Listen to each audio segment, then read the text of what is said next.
आज से करीब 30 दिन पहले मैंने ट्राई करा इंग्लिश की बुक पढ़ना। डेली मैं पढ़ता था 2 से 3 पेजेस लगा लो इतना।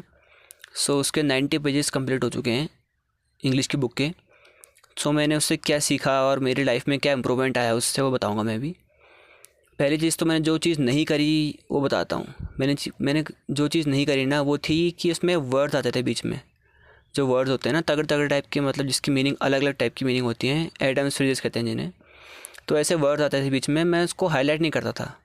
मतलब वर्ड्स आए उसको मैं प्रोनाउंसिएशन सीख जाऊंगा उसका, बोलना कैसे करके, लेकिन ये नहीं देखूंगा कि उसका मतलब होता है क्या है, मतलब इससे बनता क्या है, इस वर्ड का अर्थ क्या है, ये नहीं देखूंगा मैं।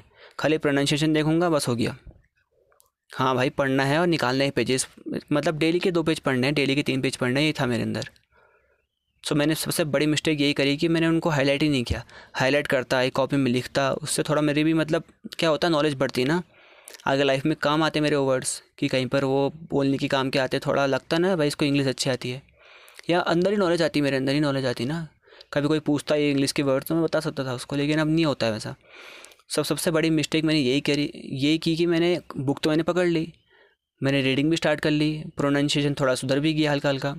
30 दिन की बात कर रहा हूँ, लेकिन हुआ कुछ नहीं, क्योंकि मैंने कुछ नॉलेज गेन नहीं की उससे।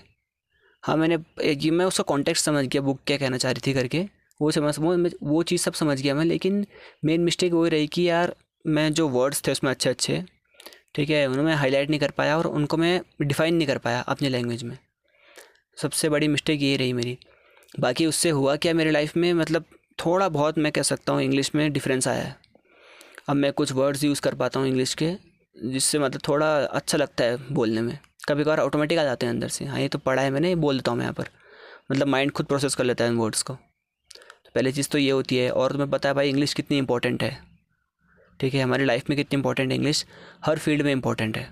बेसिकली जो कॉज था वो था प्रोनाउंसिएशन को सुधारना। नो मैटर वो आप इंग्लिश में सुधार रहे हो या फिर हिंदी में।